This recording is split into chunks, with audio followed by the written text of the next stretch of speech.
Não pode recusar por recusar, certo? Uber não aceita levar cachorro de madame, imagine cachorro que tá fedido, que tá doente.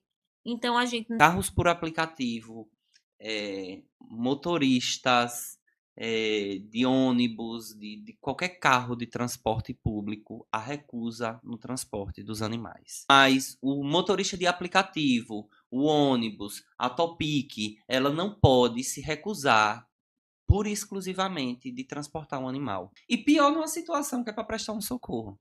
Você está prestando socorro, aí se ele omite o socorro e se esse animal morre em decorrência dessa omissão de socorro, aí, inclusive,